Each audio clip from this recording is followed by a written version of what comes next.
Assalamualaikum warahmatullahi wabarakatuh. Waalaikumsalam warahmatullahi wabarakatuh. Salam warahmatullahi Salam wabarakatuh. sejahtera buat kita semua. Pada kesempatan ini kami akan mempresentasikan proyek kami yaitu sistem informasi rumah sakit. Alangkah baiknya sebelum kami mempresentasikan proyek kami, perkenalkan kami dari kelompok 2 yaitu saya sendiri namanya Abdurrahman Al-Jidan. Saya Kemudian Ahmad Hilmi Baikaki. saya Oval Yoga Lul Anam. Saya Raden Rizky Immanuel. Kami di sini bakal mempresentasikan yaitu yang pertama tentang kelas diagram yang akan saya sampaikan sendiri. Kemudian nanti yang kedua source code yang akan disampaikan oleh Mas Oval. Kemudian yang ketiga tentang konsep PBU yang akan dijelaskan oleh Mas Hilmi. Kemudian yang keempat demo hasil program yang akan disampaikan oleh Mas Raden. Yang pertama yaitu kelas diagram. Kelas diagram terbagi menjadi dua, yaitu yang pertama kelas utama, kemudian yang kedua kelas pendukung. Kelas utama yaitu yang pertama pasien. Jadi dari pasien itu terdapat atribut, yang pertama ID pasien, yang kedua nama, kemudian alamat, tanggal lahir, kemudian jenis kelamin. Metodenya registrasi. Kemudian dokter. Dokter atributnya ada ID dokter, nama, spesialisasi, kemudian jadwal praktek. Metodenya lihat jadwal. Kemudian pendaftaran, yaitu atributnya ID pendaftaran, pasien, dokter, kemudian tanggal kunjungan. Metodenya konfirmasi pendaftaran. Kemudian yang kedua kelas pendukung, yaitu yang pertama resep. Atributnya ID resep, kemudian pasien dan obat. Metodenya cetak resep. Kemudian obat, atributnya nama obat dan harga. Metodenya tampilkan info. Kemudian yang terakhir yaitu pembayaran. Atributnya ID pembayaran, pasien dan jumlah. Metodenya proses pembayaran. Adapun yang kedua yaitu source code akan disampaikan oleh Mas Oval. Monggo. Terima kasih Mas Abdul Rohman.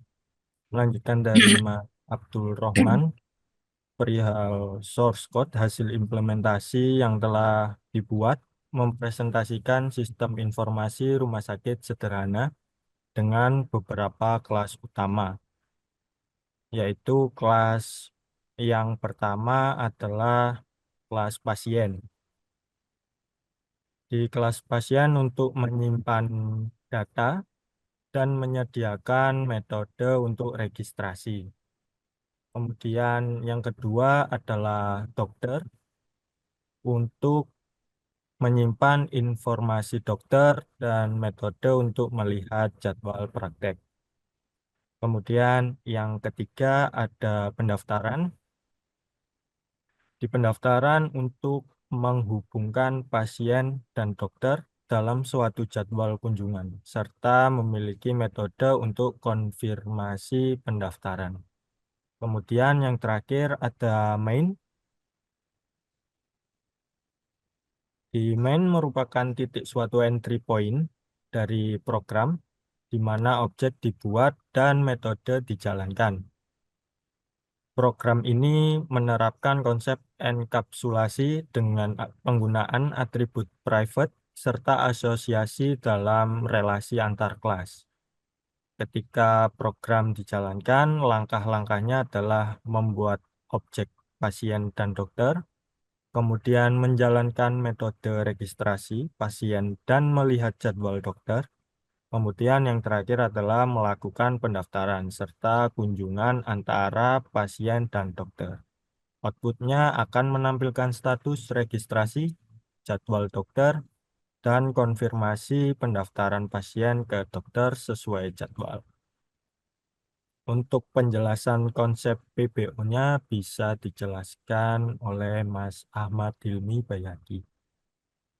Baik, terima kasih untuk Mas Oval.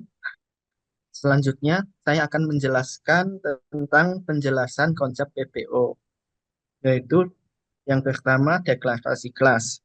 Di sini kita akan mendeklarasikan setiap kelas, yaitu ada pasien, dokter, pendaftaran, resep, obat, dan juga pembayaran.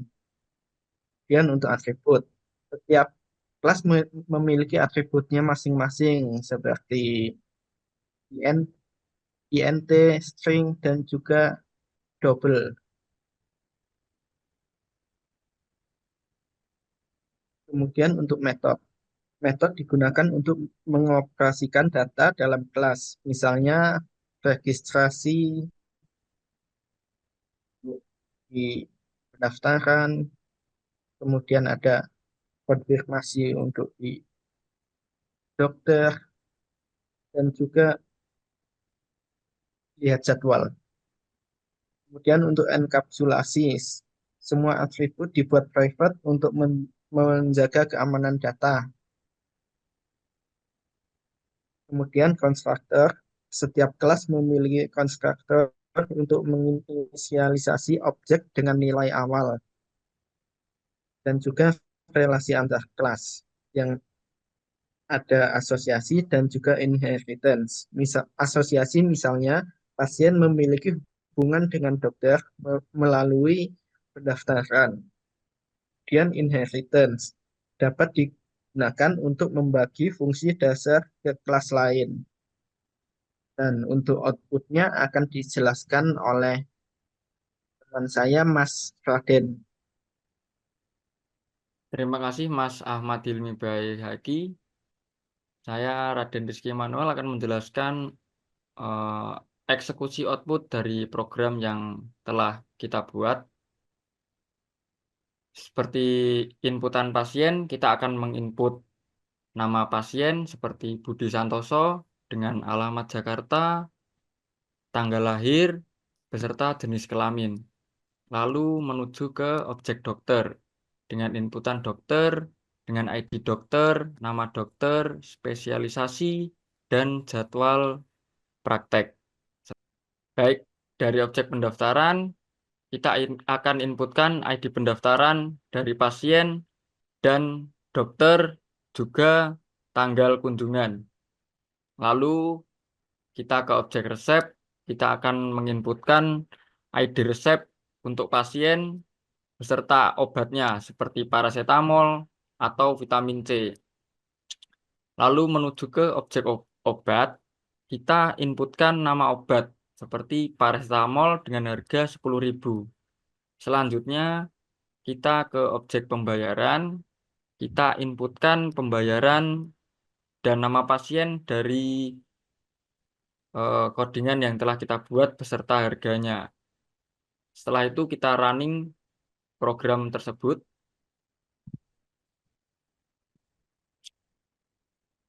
Setelah kita running akan menampilkan output seperti Budi Santoso telah terdaftar sebagai pasien dengan jadwal dokter, Dokter Andi, dengan jadwal Senin sampai Jumat pukul 8 sampai 15.00. Pendaftaran berhasil, pasien 1 bertemu dengan Dokter Andi pada tanggal yang telah kita inputkan. Resep untuk pasien 1, paracetamol beserta vitamin C.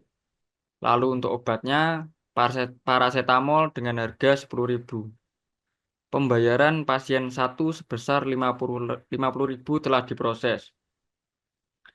Program ini mensimulasikan sistem informasi rumah sakit sederhana dengan fitur pendaftaran pasien, resep obat, dan pembayaran yang menggunakan konsep OOP atau Object Oriented Programming dengan kelas, objek, enkapsulasi, dan metode. Mungkin demikianlah hasil proyek sistem informasi rumah sakit yang telah kami buat. Terima kasih atas perhatian dan kerjasamanya. Wassalamualaikum warahmatullahi wabarakatuh. Assalamualaikum Waalaikumsalam warahmatullahi warahmatullahi wabarakatuh. wabarakatuh.